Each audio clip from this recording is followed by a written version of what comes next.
अस्सलाम वालेकुम दोस्तों। सालों से तारीख़ ने कुछ इंतहाई ज़हीन, ताकतवर और मुतासर कुन ख़वातीन को देखा है, जो ख़वातीन के हुकूक़ और नस्ली मसावात के लिए अलमबरदार रही।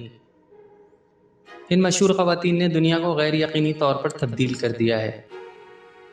तो दोस्तों, आज हम आपको अपनी वीडियो में तारीख़ की 10 मशहूर ख़वातीन के बारे में बताएंगे, जिन्हें अलमबरदार होने की वजह से आज भी याद किया जाता है, जिन्होंने दुनिया को दिखा दिया कि रोल मॉडल होने का क्या मतलब होता है। तो चलिए दोस्तों, वीडियो स्टार्ट करते हैं। एमिलिया एहार्ट। एमिलिया एहार्ट पहली खातून पायलट हैं जिन्होंने 1921 में 24 साल की उम्र में हवाबाजी इख्तियार की। 1932 में वो बहरा याक़ूयानूस में सोलो उड़ाने वाली पहली खातून बन गईं और अगले 5 सालों में रफ्तार और उड़ान के रिकॉर्ड तोड़ती रहीं। एमिलिया एक सुर्खील हवाबाज और सच्ची खातून थी। उनकी बहादुरी बहुत सारी ख़वातीन के लिए एक ऐसी तहरीक बन गई जो इसे सिर्फ मर्द की मुलाजमत समझती थी। Helen Keller. हेलन केलर एक अमरीकी तालीम याफ्ता, नाबीना, बहरे, माजूर अफराद की वकील और ACLU की शरीक बानी थी। 2 साल की उम्र में एक बीमारी का शिकार होकर हेलन केलर अंधी और बहरी हो गई थी।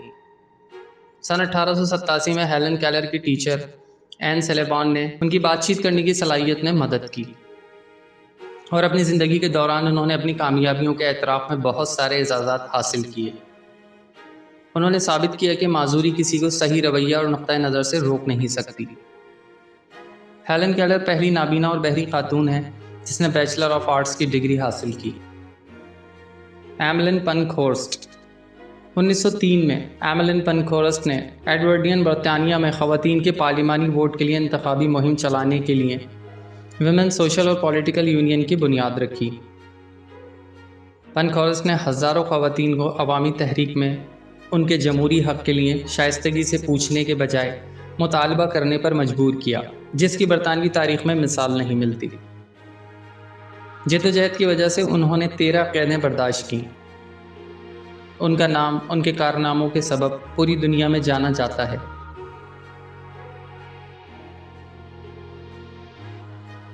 वो ख़वातीन की समाजी और सियासी इत्तेहाद की बानी हैं।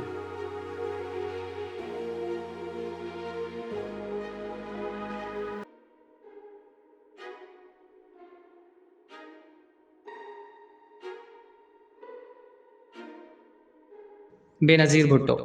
जदीद तारीख़ में बेनज़ीर भुट्टो पाकिस्तान की पहली खातून रहनुमा थीं।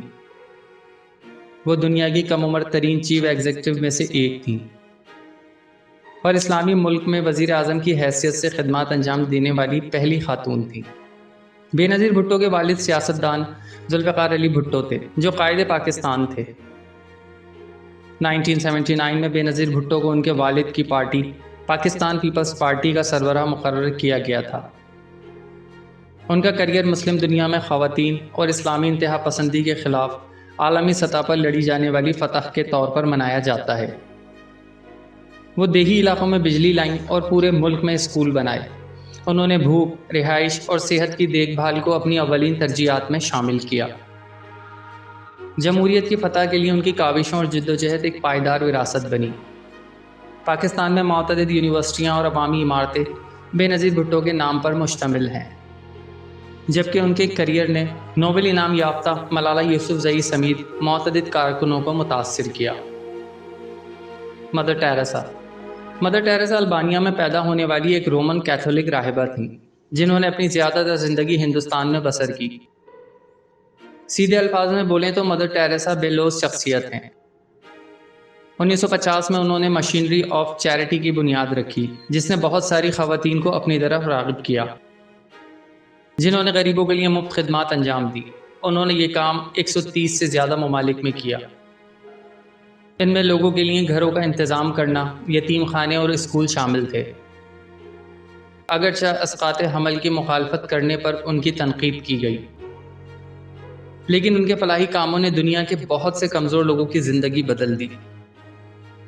उन्होंने अपनी पूरी ज़िंदगी गरीब और यतीम लोगों की मदद के लिए वक़्फ़ कर दी थी। उन्हें चैरिटी मशीनों के लिए 1979 में एक अच्छे लायक नोबेल इनाम से भी नवाजा गया था। Marie Curie. پولینڈ میں پیدا ہونے والی میری کیوری ایک ماہر طبیعیات اور سائنسدان تھیں جنہوں نے ریڈیو ایکٹیویٹی کی اصطلاحات تیار کیں، 2 نئے عناصر ریڈیم اور پولونیم دریافت کیے، اور اس نے پہلی ایکس رے مشین تیار کرنے میں بہت بڑا کردار ادا کیا، جو ہم سب جانتے ہیں کہ ایک مفید طبی مشینوں میں سے ایک ہے۔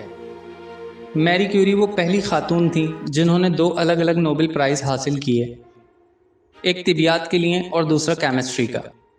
میری کیوری کو اپنے پورے کیریئر میں مستقل طور پر مشکلات اور امتیازی سلوک کا سامنا کرنا پڑا، کیونکہ سائنس اور طبیعیات ایک مرد اکثریتی فیلڈ تھی، لیکن اس کے باوجود اس کی تحقیق متعلقہ ہے اور آج تک سائنس کی دنیا کو متاثر کرتی ہے۔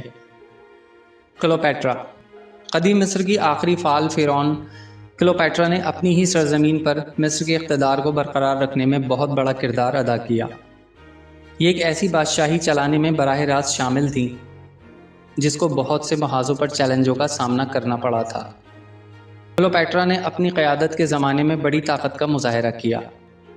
اس نے اپنی خوبصورتی کا استعمال رومن حملہ آوروں سے اپنی سلطنت کی حفاظت کرنے کے لیے کس طرح کیا، یہ کافی مشہور ہے۔ ہو سکتا ہے کہ کچھ لوگ اس کے طریقوں کو منظور نہ کریں، لیکن حقیقت یہ ہے کہ اس نے اپنے ملک کی حفاظت کے لیے بہت کچھ کیا تھا۔ Diana, princess of Wales. 1 جولائی 1961 کو نور فولک میں the honours Diana Frances Spencer کی پیدائش ہوئی۔ ڈیانا نے بہت ساری سرگرمیاں جیسے خیراتی ادارے، فنون، بچوں کے مسائل اور ایڈز کے مریضوں کے متنوع وجوہات کی حمایت کی۔ وہ بارودی سرنگوں پر پابندی عائد کرنے کی کوشش میں بھی شامل تھیں۔ انہوں نے ولیم اور ہیری کو شاہی استحقاق سے باہر کی دنیا سے واقف کرانے اور لوگوں کے جذبات، ان کی عدم تحفظ، لوگوں کی پریشانی اور ان کی امیدوں اور خوابوں کو سمجھنے کے لیے اپنے بیٹوں کو اپنے ساتھ اسپتالوں، بے گھر پناہ گاہوں اور یتیم خانوں میں لے کر جاتی تھیں۔ ان کی شفقت، ذاتی گرم جوشی، عاجزی اور رسائی نے انہیں عوام کی شہزادی بنا دیا تھا۔ فلورنس نائٹنگل۔ فلورنس نائٹنگل برطانوی نرس، شماریات دان اور معاشرتی مسلح جو جدید نرسنگ کا بنیادی فلسفہ تھا۔ نائٹنگل کو کرائمین جنگ کے دوران ترکی میں نرسنگ برطانوی اور اس سے منسلک فوجیوں کی ذمہ داری سونپی گئی تھی۔ انہوں نے کئی گھنٹے وارڈوں میں گزارے اور زخمیوں کی دیکھ بھال کی۔ نرسنگ تعلیم کو باضابطہ بنانے کی ان کی کاوشوں سے وہ سائنسی اعتبار سے پہلا نرسنگ اسکول قائم کرنے کا باعث بنی۔ نائٹنگل اسکول آف نرسنگ لندن کے سینٹ تھامس اسپتال میں 1860 میں کھولا گیا۔ وہ ورک ہاؤس ففرماریوں میں دوائیوں اور نرسوں کی تربیت کے قیام میں بھی اہم کردار ادا کرتی تھیں۔ وہ پہلی خاتون تھی جن کو آرڈر آف میرٹ سے نوازا گیا۔